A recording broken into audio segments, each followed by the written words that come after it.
ఓం శ్రీ గణేశాయ నమః. శ్రీ జ్ఞానసరస్వత్యై నమః. శ్రీ గురుభ్యో నమః. శ్రీ మహాగాయత్రీమాత్రే నమః. శ్రీ మహాగాయత్రీమాత యూట్యూబ్ ఛానల్కు అందరికీ సాదర స్వాగతం. ఆహ్వానించువారు కాశీవజ్జల సుబ్రహ్మణ్య శర్మ, నిడదవోలు. మాఘపురాణము 16వ అధ్యాయము. విద్యాధర పుత్రిక కథ. దిలీప మహారాజా, మాఘస్థాన మహిమను తెలుపు మరి ఒక కథను వినుమని వశిష్ఠ మహర్షి మరలా ఇట్లు పలికెను. పూర్వముక విద్యాధరుడు సంతానము కావలయునని బ్రహ్మనుద్దేశించి గంగా తీరమున తపస్సు చేయుచుండెను. నియమవంతుడై భక్తి శ్రద్ధలతో చిరకాలము తపమాచరించెను. అతడిట్లు చిరకాలము తపము చేయగా బ్రహ్మ సంతుష్టుడై వానికి ప్రత్యక్షమయ్యను. వరములనిత్తును కోరుకొమ్మనెను. పుత్రునిమ్మని విద్యాధరుడు బ్రహ్మను కోరెను. అప్పుడు బ్రహ్మ, నాయనా, నీకు పుత్ర సంతాన యోగము లేదు, అయినను నీ తపమునకు మెచ్చి పుత్రికను అనుగ్రహించుచున్నానని చెప్పి అంతర్ధానము నొందెను. తరువాత విద్యాధరునకు పుత్రిక కలిగెను. ఆమె ఉత్తమ లక్షణములు కలిగి ఉండెను. ఆమె పెరిగి పెద్దదయ్యను. మిక్కిలి సుందరి అయి సద్గుణాన్వితయ్యి కన్నవారికిని తనను చూచిన వారికిని సంతోషమును కలిగించుచుండెను. విద్యాధరుడును ఆనందము కలిగించు ఈమెను ఎవరికో ఇచ్చి అత్తవారింటికి పంపజాలను.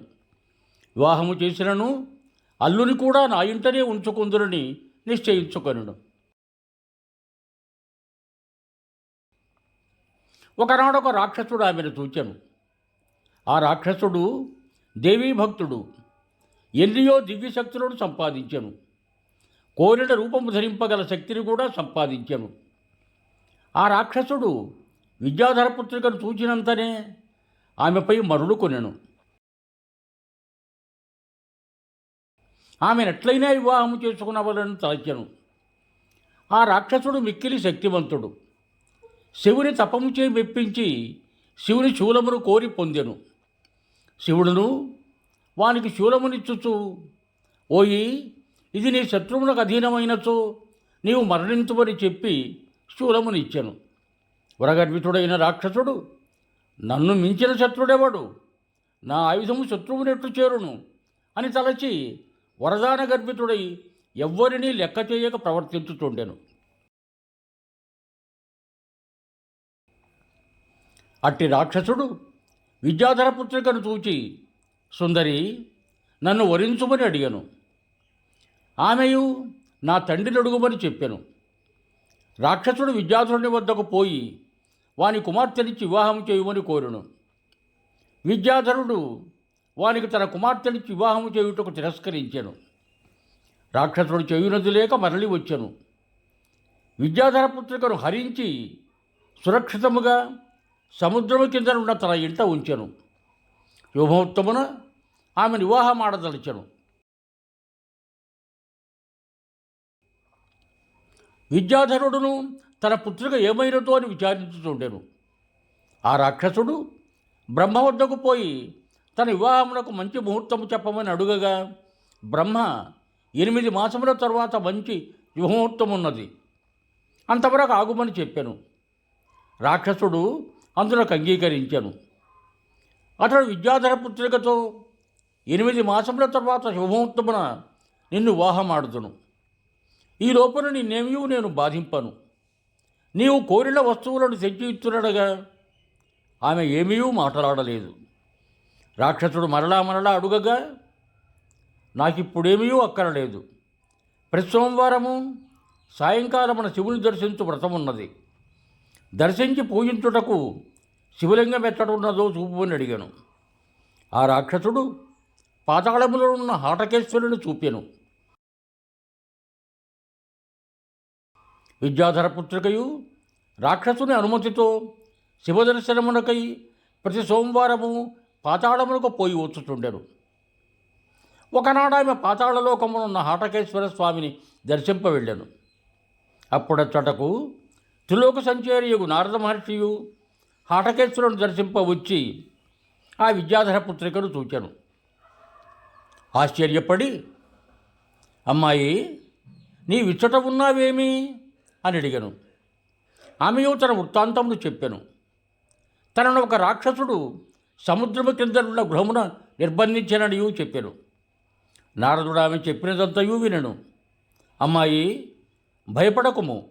విష్ణుభక్తుడై నీకు భర్తయుగువానని నీ వద్దకు పంపుదను. అతడే నీ భర్త. విచారింపకుము, నా మాట నమ్ముము.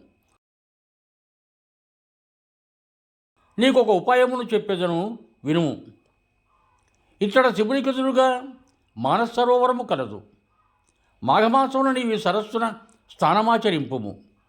గంధపుష్పాదులతో శ్రీమన్నారాయణుడిని పూజించి ప్రదక్షిణ నమస్కారములను చేయుము. మాఘమాసం అంతయు ఇట్లే చేయుము. ఇట్లు చేసిన వారు కోరినది లభించును. శ్రీమన్నారాయణుడు నిన్ను కాపాడును. మాఘస్థానము, పూజాధికము సజ్జఫలమునిచ్చును. నా మాట నమ్మమని చెప్పి నారదుడు తన దారిన తాను పోయెను. విద్యాధర పుత్రికయు నారదుని మాటలను మనస్ఫూర్తిగా నమ్మాను.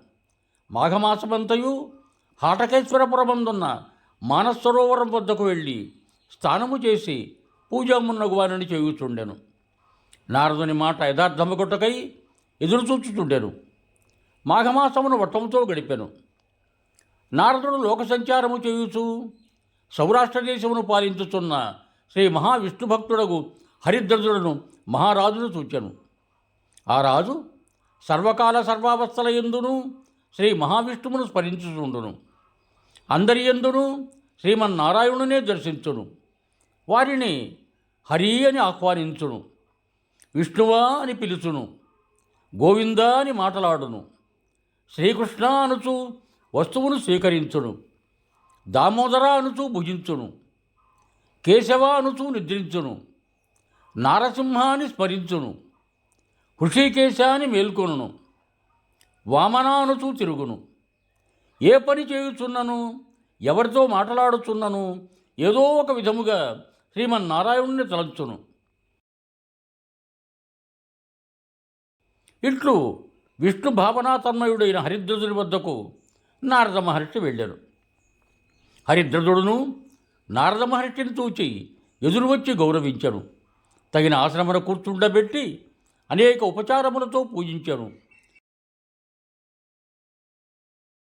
నారదుడు, రాజా, విద్యాధర కన్యను ఒక దానిని వరగర్వితుడైన రాక్షసుడొకడు బలాత్కారముగా అపహరించి సముద్రాంతర్గుహమున దాచి ఉంచినాడు. ఆ విద్యాధర కన్యక త్రిలోక సుందరి, సద్గుణశీల. నీవు ఆమెను స్వీకరింపవలను. ఆ రాక్షసుని వాని శూలముతోనే సంహరింపవలను అని వానికి తగిన రీతిలో వివరించి నారదుడు అతని నుండి లోక సంచారార్థం పోయెను. హరిద్రదుడును సముద్రం వద్దకు పోయెను. నారదుడు చెప్పినట్లుగా సముద్రం వారికి తనలోకి వచ్చుటకు మార్గమును సంగెను. హరిద్రదుడును ఆ రాక్షస గృహమును చేరెను. ఆ సమయమున రాక్షసుడు ఇంటలేడు. అతడు వివాహ ముహూర్తమునకై బ్రహ్మ వద్దకు పోయెను. అతడు పోవుచూ శూలమును ఇంటిలో ఉంచి వెళ్ళెను. రాజు రాక్షసుని ఇంటనున్న శివుని శూలమును గ్రహించి ఉండెను. రాక్షసుడు ఇంటికి వచ్చినప్పటికీ తన శూలము పరహస్తగత మగుటను గమనించెను. ఆ రాజును చూచి, ఇట్టి వానితో యుద్ధము చేసి మరణించినను మంచిదే అని తలచి హరిద్రదుడితో యుద్ధము చేయి సిద్ధపడాను. రాక్షసుడు హరిద్రదుడు చాలా కాలము యుద్ధము చేసిరి. హరిద్రదుడు శివుని శూలమును ప్రయోగించి రాక్షసుని సంహరించెను. ఆ రాజు రాక్షసుని సంహరించి విద్యాధర పుత్రిక వద్దకు పోయెను. ఆమెయు నారదుని మాటను స్మృతికి తెచ్చుకొని వారిని భర్తగా వరించెను. హరిద్రదుడును ఆమెను వివాహమాడెను. ఆ దంపతులు విష్ణుభక్తులై విష్ణు పూజను మాఘమాస స్థానమును మానక చేయుచుండిరి. చిరకాలము సుఖశాంతులతో శుభలాభములతో జీవితమును గడిపి శ్రీహరి సాన్నిధ్యమును చేరిరి అని వశిష్ఠుడు మాఘస్థాన మహిమను దిలీపునకు వివరించాను. శుభం భూయాత్. సర్వే జనా సుఖినో భవంతు. ధన్యవాదములు.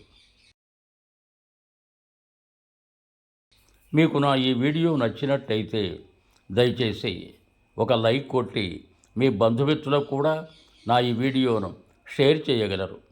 అదేవిధంగా నా శ్రీ మహాగాయత్రీమాత యూట్యూబ్ ఛానల్ను సబ్స్క్రైబ్ చేయ ప్రార్థన. మరొక్క మారు ధన్యవాదములతో భవదీయుడు కాశీవజ్ర సుబ్రహ్మణ్య శర్మ, నిడదవోలు, తూర్పుగోదావరి జిల్లా.